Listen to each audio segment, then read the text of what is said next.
This is M&R News, the latest, leakiest, and laziest LEGO news show on YouTube. Hello and welcome to M&R News for Thursday.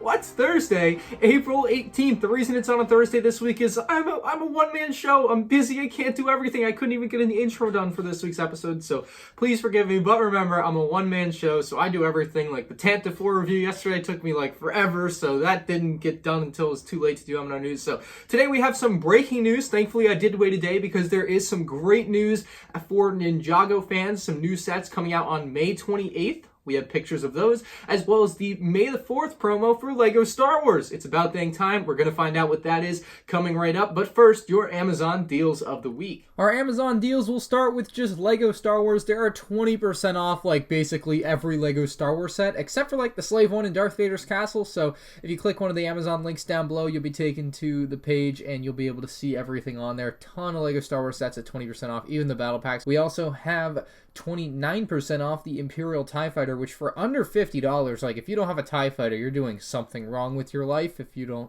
you don't appreciate the original trilogy TIE Fighter here from Solo: A Star Wars Story. I should probably buy more of that one as well, but God knows I don't have space for it. Also, shockingly, at 40% off, we have the Solo: A Star Wars Story Moloch Land Speeder. This one's $24. I did see it at my Walmart on clearance for $17, so maybe check your Walmart before buying it on Amazon if you are interested in picking up this set, because you might be able to get it cheaper at Walmart. Again, it is on clearance at some Walmarts. I saw it for $17 at mine, so try your luck out there first, but $24 is by no means a bad deal for 464 pieces. We also have the LEGO Technic Dozer Compactor for just $12, down from $20. That's another solid 40% off on a set there for you Technic fans. We have the Sith Infiltrator for 30% off, so that's going to be a super cheap way to pick up Darth Maul at just $7 with a fun little build. And finally, the big set for me is going to be the BB-8 at 35% off, making it just $65 for 1,106 pieces, which is obviously a steal. So if you're going to pick up BB-8, this might be the time to do it. I can't imagine he's going to be on shelves for much longer than maybe through the rest of this year, so this might be the time to get him while he's cheap. Our lead story for tonight is the Darth Vader bust. It has left many LEGO Star Wars fans and maybe LEGO fans in general pretty unsatisfied with the way it has been handled.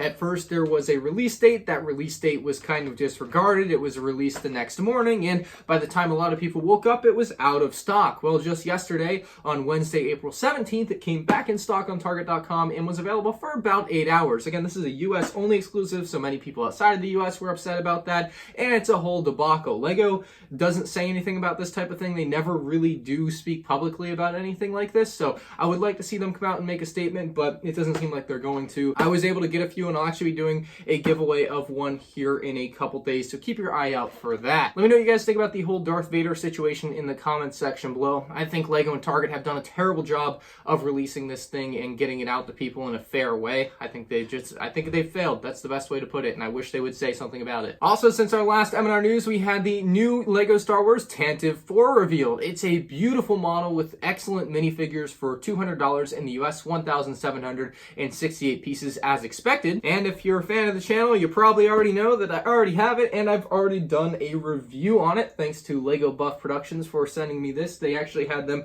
for sale at Star Wars Celebration this past weekend, and that thing is awesome. I'm really in love with the set. I think they've done a great job changing up the design from the previous models, so you guys can check out my review video. I'll have that link down below, or you can find it on my YouTube channel. Now we're going to get into the meat and potatoes of this week's LEGO news. We have the May the 4th promo for LEGO Star Wars, which was rumored to be a Hoth Diorama, and lo and behold, it's a Hoth Diorama. What do you know? So the one major takeaway from this is that there's no minifigure. And this is something that a lot of people in the LEGO Star Wars community have been asking for after the last couple of years, have been letdowns for a lot of people. And LEGO, unfortunately, did not include a minifigure in this set. The Diagon Alley set for Harry Potter and the Avengers Tower both included a minifigure, and they're both sets in a similar vein.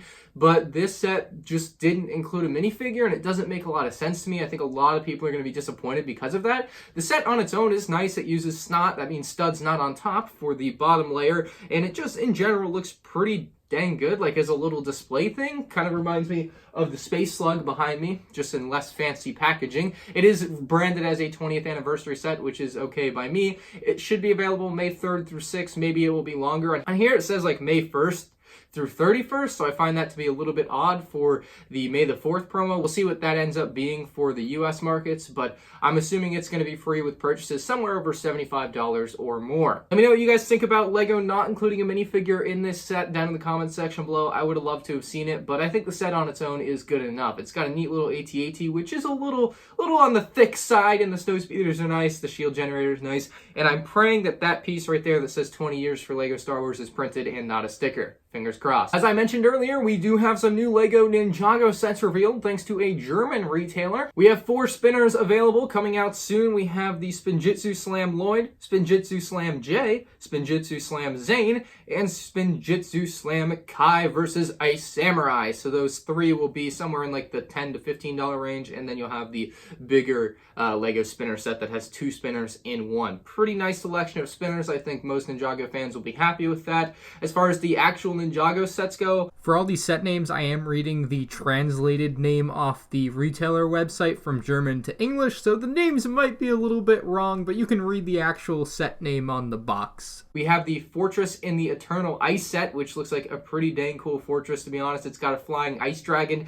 You can't really go wrong with that. We also have the Desert Sailor, which is like a boat on wheels, which is a pretty interesting concept. Might be one that I end up picking up. We have Lloyd's Titan Mech, another mech from LEGO and Ninjago. Can't be surprised there. We have the Katana 4x4. Pretty nice little set there. Not really one that particularly interests me. We also have the Fire Serpent, which is basically a snake that is on fire, I guess. I don't really understand the whole Ninjago thing. I don't really watch the show, but I think some of the fans will get this more than I do. We have the Sheree Copter, which is a really nice looking helicopter, to be honest. We also have Cole's off-road bike, and finally the smallest set of the wave is the Attack of the Ice Samurai. So you're getting 8 regular sets and 4 spinners coming out on May 28th. Pretty good selection from the new LEGO Ninjago wave. I actually really like the box art on this too. They were really able to step up their box art game for the Ninjago wave this time around. It really makes it stand out from some of the past Ninjago sets and some of the other LEGO sets that are going to be on shelves right now. So really like the way they did the box art. Pretty fresh looking. Let me know what you guys think about all the new Ninjago sets in the comments section. LEGO also broke a world record this past weekend at Star Wars Celebration with the largest LEGO Stormtrooper army ever. They even had Guinness World Records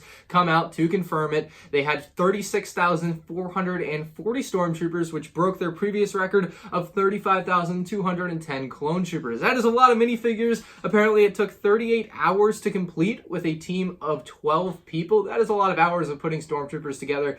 I guess if I was getting paid to put that many Stormtroopers together, I'd do it, but that is a lot of Stormtroopers put together, not gonna lie. There's also a new edition of the LEGO Star Wars Visual Dictionary. So they recently came out with the new edition of the LEGO Star Wars Visual Dictionary, and now they have kind of an updated 20th anniversary cover art edition. I don't know, it's weird. I did return my previous new edition one because I bought the one without the minifigure, so I think I'm gonna wait out for this new one to show up on the store shelves and buy it just because it has the special box art. It was also kind of teased at Star Wars Celebration that a new LEGO Star Wars video game may be coming out in summer of 2019, although I think it's more likely to come out in 2020. There is no information on what the game will exactly entail as far as which episodes it will cover and which maybe TV shows it will cover. I honestly hope it's episodes 1 through 9 fully remastered in full like 4K. That would be pretty dope on the PS4. Like if you could make a LEGO game in 4K, that would really be pushing it, and I would love to see it happen, LEGO. Let's see what they can do. Hopefully next summer we'll have a brand new LEGO Star Wars video game. Let me know what you guys would like to see as far as a LEGO Star Wars video game goes. I'm totally gonna butcher this, but we also had a reveal of the LEGO Technic Liber R, set number 42100. This thing is huge.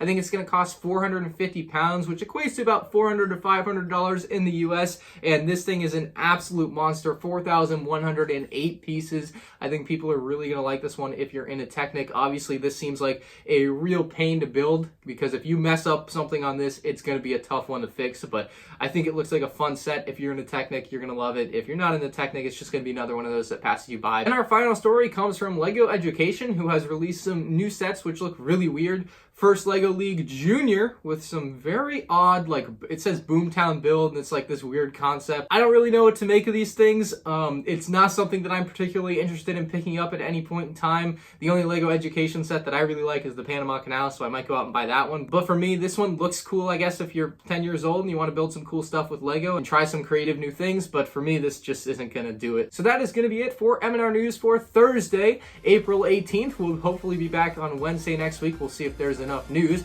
Let me know what you guys thought about all the awesome LEGO news this week, as well as the Darth Vader debacle. Man, I hope they say something about this and don't do this again, because this was an absolute disaster. Anyway, guys, leave a like if you enjoyed, and I'll see you again hopefully next week, if not on another video on the channel. Peace out.